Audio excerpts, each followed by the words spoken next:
এসে বসে আছে এখানে। সৌরভ যাচ্ছে এখানে পোজ দিতে এখন। বাপ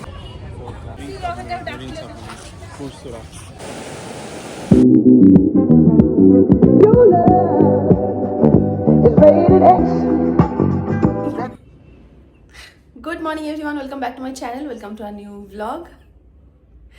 আমরা ঘুম থেকে উঠে পড়েছি, এখন যাচ্ছি ব্রেকফাস্ট করতে। কি করছিস তুই? ভিজুয়াল এফেক্ট দিলাম। সবাই দেখতে পাচ্ছিল পেছনে তোকে আমাকে। এই গেঞ্জিটা এই যে বেরিয়েছে, এটা কি আমার ঘাট থেকে বেরিয়েছে? অসুর আমি।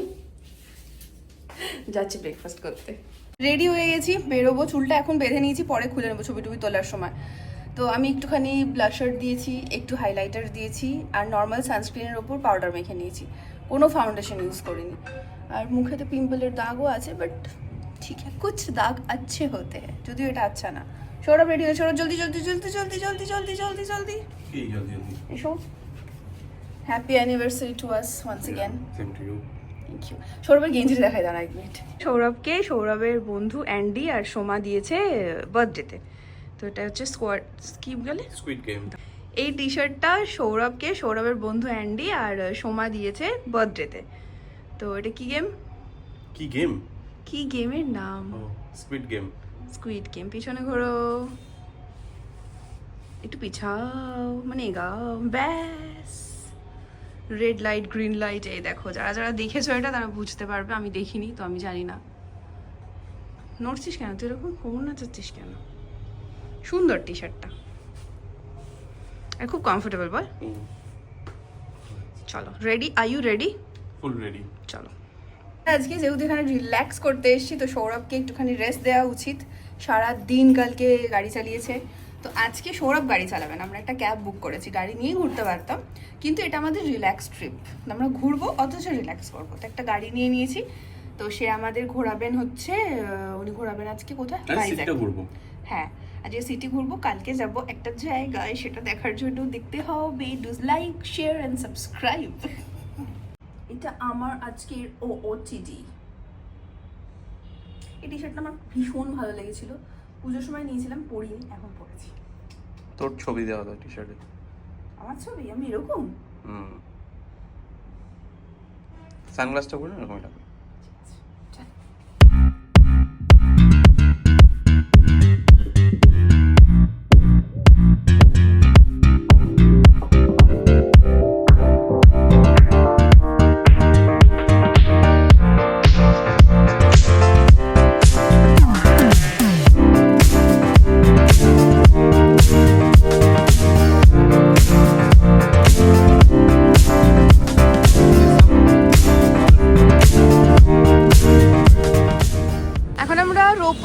যাবো ওপরে কৈলাসগিরি টেম্পলে। সরি, হ্যাঁ কৈলাসগিরি টেম্পলই বলে ওটাকে, কৈলাসগিরি বলে। ও আচ্ছা, পাহাড়টাকে কৈলাসগিরি বলে। Sorry, my bad.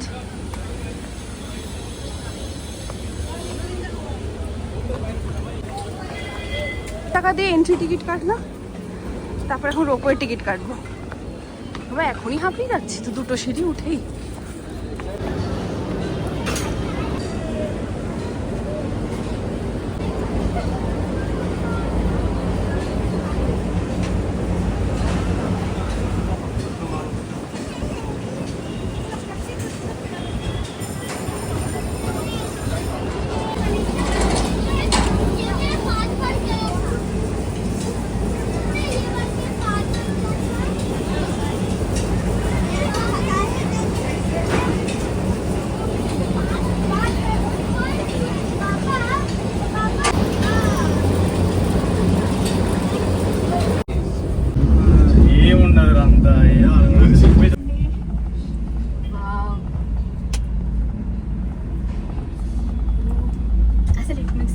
అర్థం కావట్లేదు.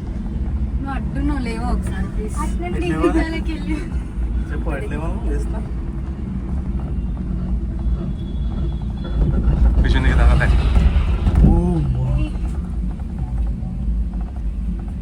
రెడీ రెడీయా?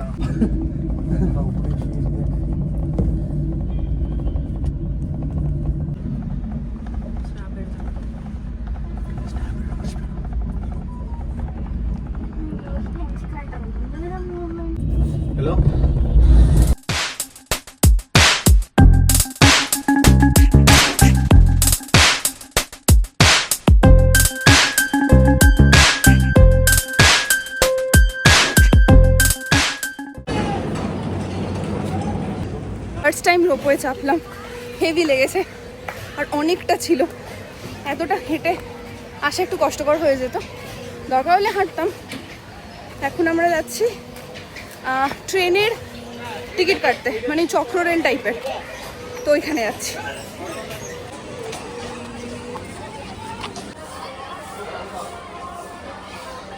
আসছে না, লেট করছে। ট্রেন টাইম আছে, আমরা আর্লি না, প্রথমে বললো 10 মিনিট, তারপরে বলছে 15 মিনিট। এখন ততক্ষণে গ্লাস ব্রিজটা ঘুরে নিই, আরও অনেক জায়গা আছে তো। এখানে এই যে গ্লাস ব্রিজটা খুলেছে, প্রচুর লাইন পড়েছে, বিশাল লাইন টিকিটে। চোরাও গেছে জিজ্ঞেস করতে, চোরা গেছে এই যে জিজ্ঞেস করতে, প্রচুর বড় লাইন। এইদিকে ওটা আবার ঘুরে গেছে ওখানে।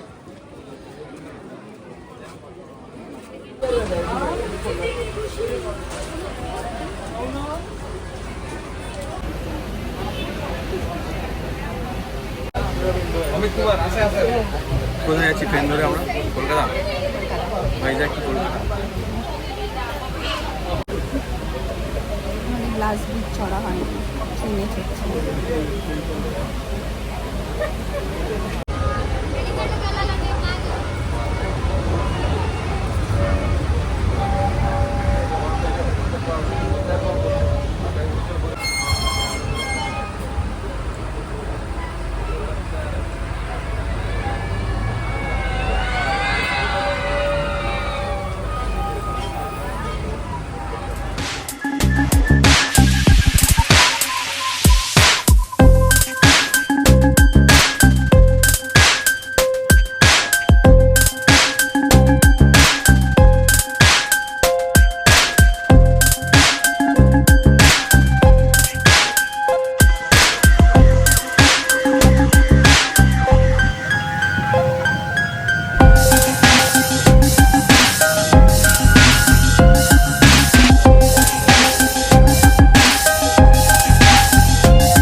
রোপওয়ে করে আমরা চলে এসেছিলাম কৈলাসগিরিতে এবং এতক্ষণ যে ট্রেনে চড়লাম এবং আশেপাশটা ঘুরে দেখলাম বা যে গ্লাস ব্রিজটায় আমরা যেতে পারলাম না, এই সবটাই কিন্তু কৈলাসগিরির ওপরই। এখন যেটা তোমরা দেখছো সেটা হচ্ছে শিব পার্বতীর যে বড় মূর্তিটা রাখা আছে, এটাকে অনেকে কৈলাসগিরি টেম্পল বলে। টুরলাম গাড়িতে ওঠার আগে খিদে পেয়েছে, প্র্যাকটিস নিয়েছি, দুটো চিকেন পিকনিক হচ্ছে, পিকনিক প্র্যাকটিস নিয়েছি, ঘুরে টুরে খিদে পেয়েছে, এখন আমাদের পিকনিক হচ্ছে, বনভোজন। সামনেই সুন্দর ভিউ, দেখতে দেখতে খাচ্ছি চিকেন প্যাটিস। কৈলাসগিরি ঘোরার পরে আমরা যাচ্ছি আমাদের নেক্সট ডেস্টিনেশনে। সেটা কি, সেটা দেখতে থাকো। তবে বলি যে রাস্তাটা দিয়ে এখন যাচ্ছি, এই রাস্তার একটা গুরুত্ব আছে। এই 30 কিলোমিটার রাস্তাটা, যেটাকে বলা হয় Vizag sea facing beach road, এই রোডটা কিন্তু খুবই স্পেশাল, কেননা এটা ইন্ডিয়ার longest sea facing beach road, যেটা 30 কিলোমিটার জুড়ে অবস্থিত এবং সেটা শুধুমাত্র দেখা যাবে এই ভাইজ্যাগেই। টুপিটা ও, আমরা এখন এসেছি ঋষিকোন্ডা ঋষিকোন্ডা বিচে। ওখানে গ্লাস যেটা ওইটা ছিল না, ওটা দাঁড়ালাম। লাস্টে কি ছিল? স্কাই ওয়াক ছিল, ওখানে প্রচুর ভিড় ছিল 1 ঘন্টা, তাই ওটা আর করিনি। তো ওখান থেকে চলে এলাম এখানে, এখন ঋষিকোন্ডা বিচে ঘুরবো, তো তোমরাও ঘোরো।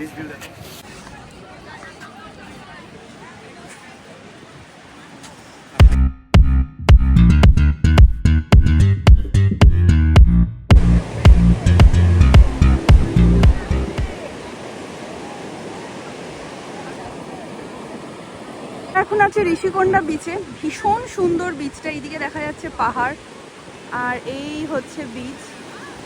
এখন এই সময়টা একটু ক্রাউডেড মানে হওয়ারই কথা, তাই একটু লোকজনের ভিড়, ভীষণ সুন্দর।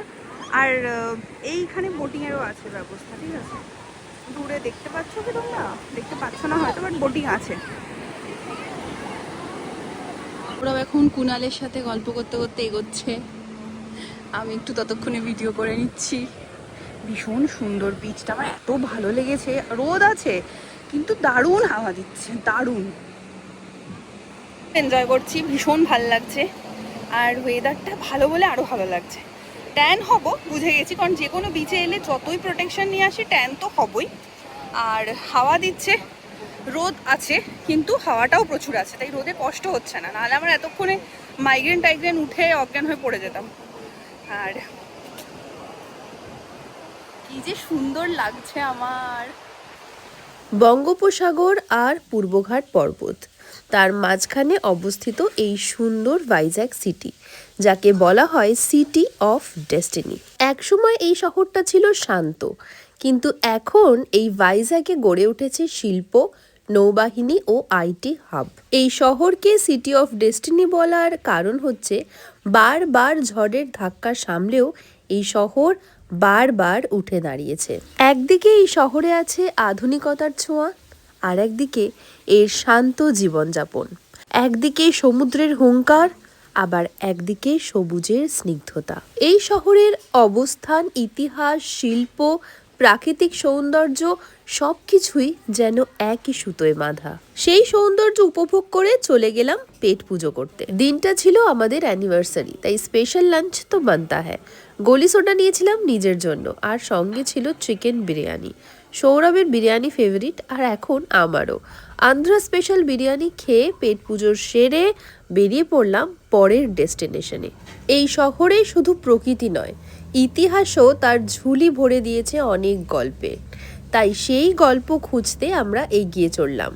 এখন যেখানে যাচ্ছি সেখানে লুকিয়ে আছে 2000 বছরেরও বেশি পুরনো কিছু ইতিহাস। নিচে বিস্তৃত নীল সমুদ্র, আর ওপরে সময়ের ভারে জমে থাকা নীরবতা।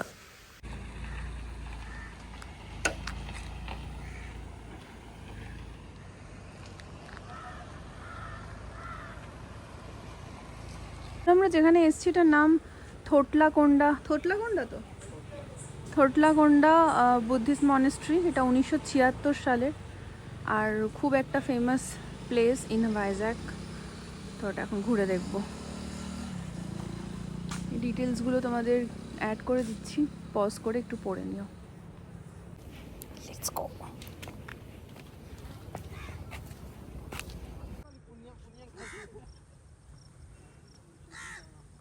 এই হচ্ছে পুরো এরিয়াটা, একবার তোমাদের জাস্ট দেখিয়ে দিচ্ছি। এটা মেন স্তূপা, আর এগুলো হচ্ছে কি বলে এগুলোকে সৌরভ? ভোটিভ স্তূপা, এই যে লেখাও আছে। হ্যাঁ, এটা মেনটা। আর এগুলো হচ্ছে পাথর কেটে জল রাখার জন্য এরকম করা। ওইদিকে একটা করা আছে, এই যে এইটা এই যে এইটা, আর এই যে এইটা। এটা জল নেই, এটা জল আছে। থোটলাকোন্ডা নামের অর্থ হলো পাথরের কুয়ো।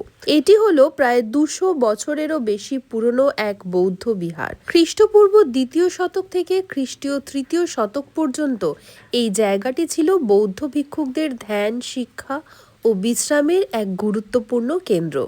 বঙ্গোপসাগরের দিকে মুখ করা এই পাহাড় চূড়া প্রাচীনকালে সমুদ্র পথে বাণিজ্য করা নাবিকদের একটি পরিচিতি ল্যান্ডমার্ক ছিল। আশ্চর্যের বিষয় হলো এই বিহারটি দীর্ঘদিন মাটির নিচে চাপা পড়েছিল এবং 1978 সালে ভারতীয় নৌবাহিনীর একটি এয়ার সার্ভের সময় এর অস্তিত্ব ধরা পড়ে। ভারতীয় প্রত্নতত্ত্ব বিভাগ এই স্থানটি খনন করেন এবং এর ঐতিহাসিক গুরুত্ব প্রকাশ্যে আসে। ওইটা থেকে জাস্ট বেরোলাম, বেরিয়েই বিচ ভিউ পার্ক বলে একটা আছে, এখান থেকে সুন্দর দেখা যায় বললো, তো এখানে এসেছি।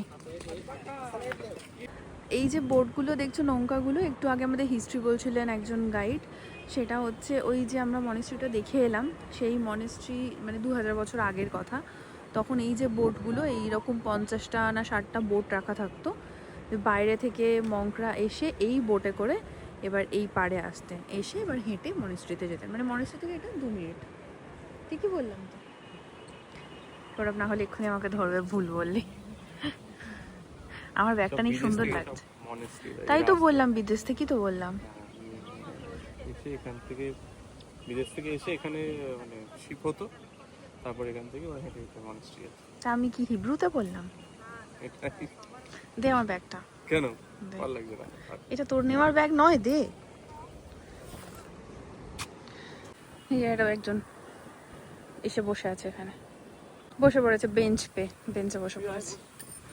যাচ্ছি। দারুণ লাগছে।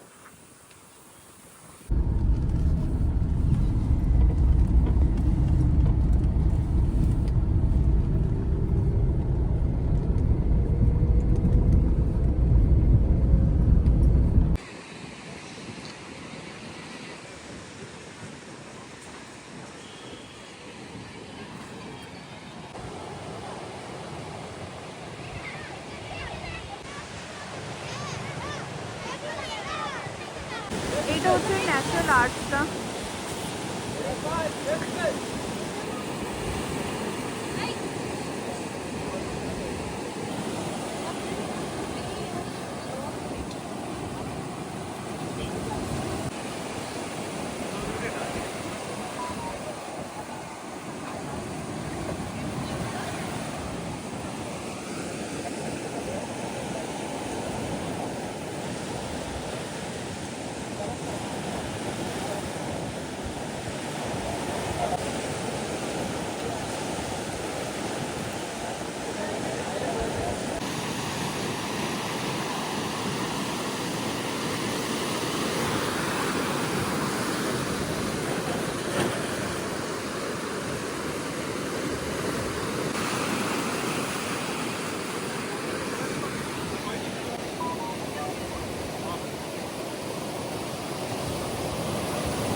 এখানে পোজ দিতে এখন বাবা।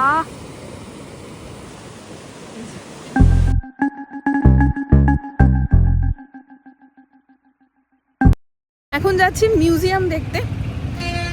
টিকিট হচ্ছে 400 টাকা করে, 200 টাকা করে, 200 টাকা করে 4টে মিউজিয়ামে টিকিট। 200 টাকা করে মানে পার হেড 200 টাকা, দুজনে 200 200 400। আর এই দিকটায় হচ্ছে সাবমেরিন। হ্যাঁ সাবমেরিনটা দেখা যাচ্ছে। না আমাকে আগে বলিনি, তবে দেখাচ্ছি, করাতে হবে। সাবমেরিন মিউজিয়ামটা এদিকে, তার মানে বাঁ দিকে পড়ছে আমাদের এখন, আর ঠিক তার উল্টো দিকে হচ্ছে এয়ারক্রাফট মিউজিয়াম। ওটা হেলিকপ্টার মিউজিয়াম। আচ্ছা পেছনে আরেকটা কি আছে? ওকে আর এটা হচ্ছে সাবমেরিন। ওকে, এটা এয়ারক্রাফট, এর পেছনে হেলিকপ্টার মিউজিয়াম, আর একটা কি আছে, 3টে এদিকে, আর এখানে হচ্ছে সাবমেরিন। এই যে এইটা,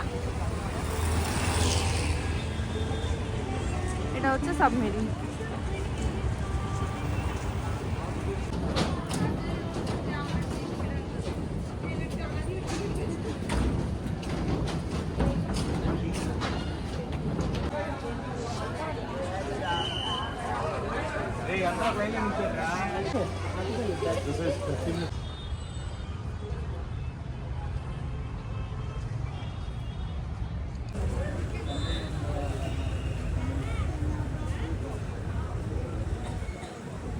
আমি কোনো মিউজিয়ামের ভেতরই ভিডিও করিনি, সেটা তোমাদের গিয়েই দেখতে হবে। তবে একটা কথা বলি, সমুদ্রের ধারে দাঁড়িয়ে থাকা এই সাবমেরিনটি শুধু মিউজিয়াম নয়, এটি ভারতের নৌ ইতিহাসের এক জীবন্ত অধ্যায়। প্রায় 31 বছর ধরে গভীর সমুদ্রে থেকে দেশের জলসীমা রক্ষা করেছে। 2001 সালে এটি অবসর নেয়।